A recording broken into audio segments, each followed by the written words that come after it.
What's happening, everybody? Time for another ASC Success Circle Quickie. Woot woot. This one is number 88. Summer's here, folks, and it is time to think about how you can make the most of a three-day weekend, whatever you want to call it, a getaway during the weekend to help you get through it in as little stress as possible. We got the tips, and we're going to rock out in 3, 2, 1. What's up, folks? What is up? Happy Monday. Happy Monday. We don't always do stuff on Mondays, so this is kind of a nice little treat. Right? to kick Summer things is off. starting, Summer is in full force. right? How are those of you who are parents? How are you hanging Yeah, with the let us change know. in the scheduling and all the routines and everything? My brain is gonna explode. Right? Exactly. Also, let us know in the chat, are you watching live or the replay? Either way, we're happy to have you. And yeah, we got some great tips. Again, we're all about doing the damn thing and having fun too. So this is more on the fun side, and on the same time to allow you to be as productive as possible. So April, how about we jump into it with Totally, yeah. number And one?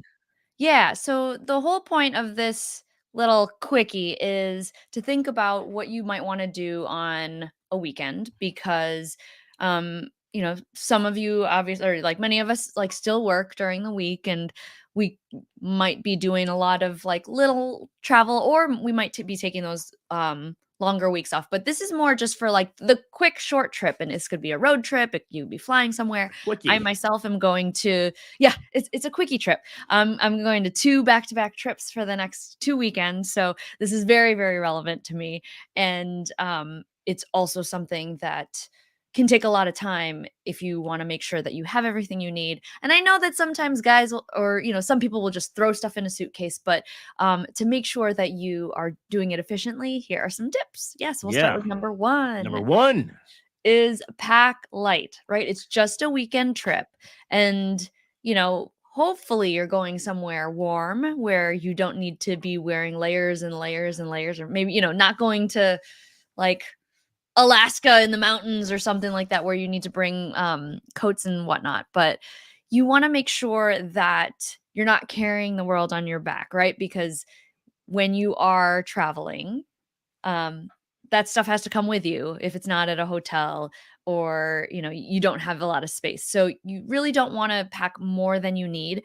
I used to be a blogger for our the timeshare that me and my family have, and I talked about the importance of like just trying to, I think the thing that takes up the most space is shoes. So if you can figure out how to bring no more than 2 pairs of shoes, and maybe this is more of a challenge for the ladies, but if you can stick to 2 pairs of shoes and almost design your wardrobe around those 2 pairs of shoes, that can make things super easy.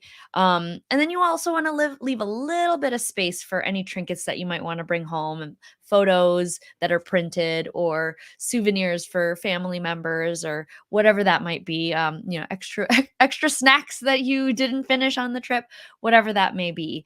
But then at least it gives you a light bag on the way there, and then hopefully not an overflowing bag on the way back. What do you think about this, Gary? Yeah, and as you can tell by watching these, my wardrobe is very simple. So I'm all about the pack light. And yeah, it does require you to be intelligent and intentional about it, rather than like, I don't know what's going on. Boo, boo, boo, boo, boo. No, if you take a little bit of time, think about it, it will save you a lot of heartache in the long run. Totally. And a lot of times what I'll do is I'll go through, and even if you don't know exactly what you're doing, you might want to give yourself, well, I'll wear this on Thursday. Here's Friday.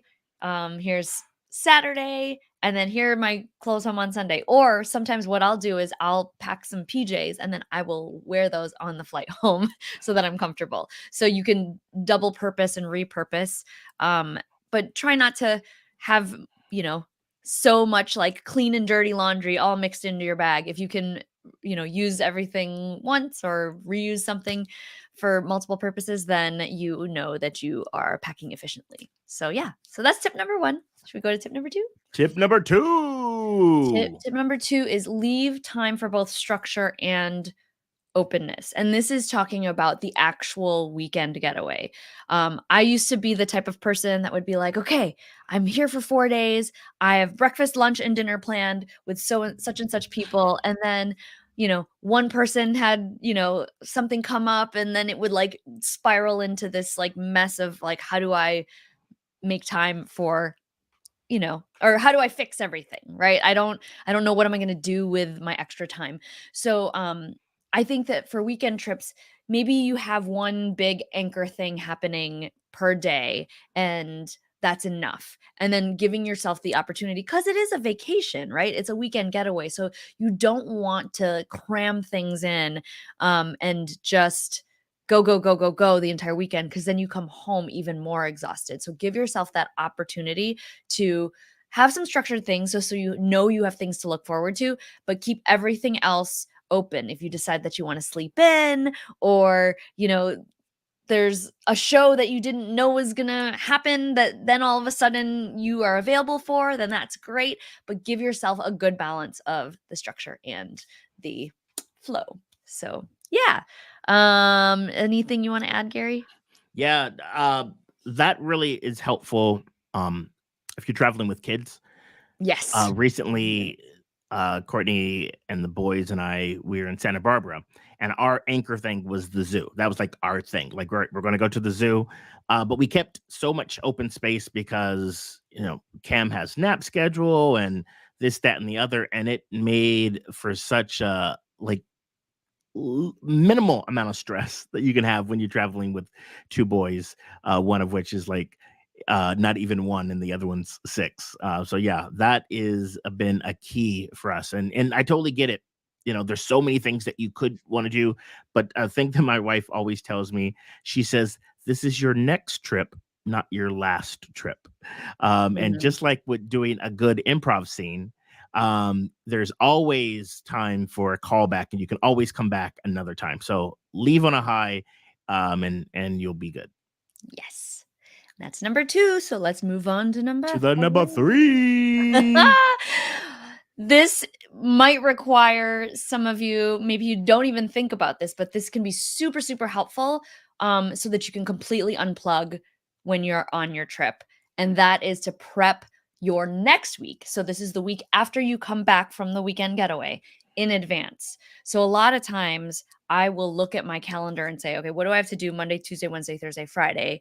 And how do I set myself up so that when I come back, I'm not like hit with all of this stuff that I should have, thought about or could have done before I left, so that I could just go on autopilot, because you're going to come back even though you're resting on your weekend getaway. Sometimes that vacation can leave you more tired, even just kind of switching back from rest to go, go, go, go, go. So you want to kind of help that transition by taking a look at your calendar for the next week. So, funny situation for me, like I know that I'm going on a trip to visit some friends in LA. So, anybody in LA, I will wave hi to you.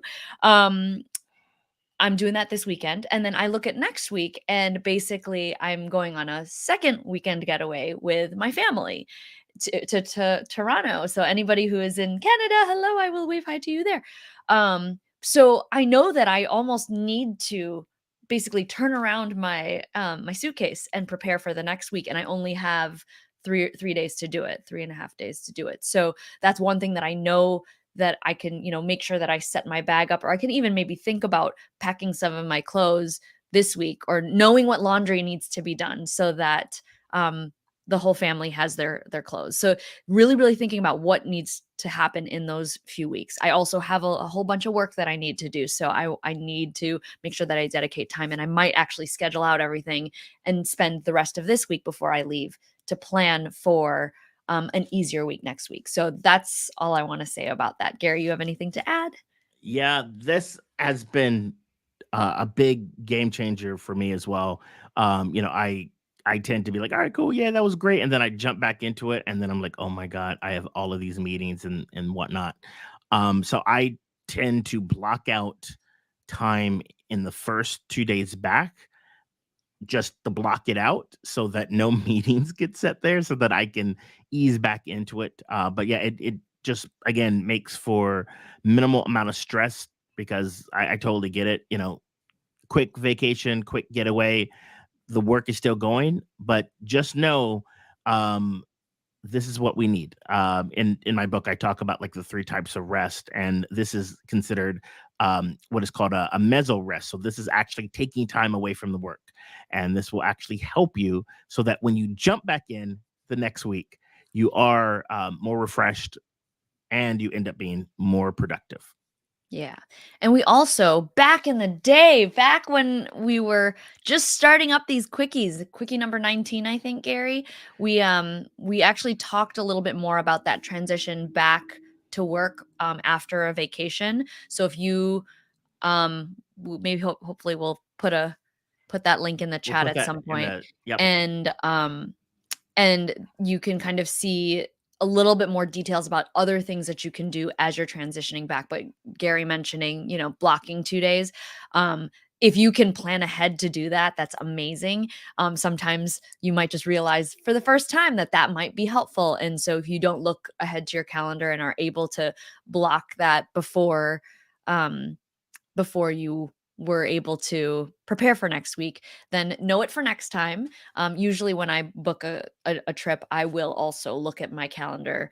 But I always try to keep Mondays and Tuesdays light in general, anyways, so that it's not super daunting when I come back from a trip. So, yeah, so those are our 3 quick tips, and I hope this is a good kind of intro into the summer as you're starting to think about where you may be going. Now, you can also do this with a longer trip. Just, if you're going to be packing light, you want to try to just pack efficiently if you're in a longer trip. But again, the same structure and openness and preparing for what's to come after the vacation. So it still applies. It's just a matter of really just being mindful about um, making that transition from work and home to vacation to work and home as seamless as possible. So, yeah, hope that was enjoyable. Let us know what you think in the comments. And if you are craving more tips like this, come check us out at the Accountability Success Circle, which is accountabilitysuccesscircle.com. We are an amazing community that's committed to helping people stay focused on their goals and have fun while we're doing it. So, come join us, come check us out. We've got free trials going on all the time for different lengths depending on when. And yeah, come check us out. And we'll see you next time, right, Gary? Yeah. On the flip side, On the so flip. enjoy those vacations. Bye. Bye.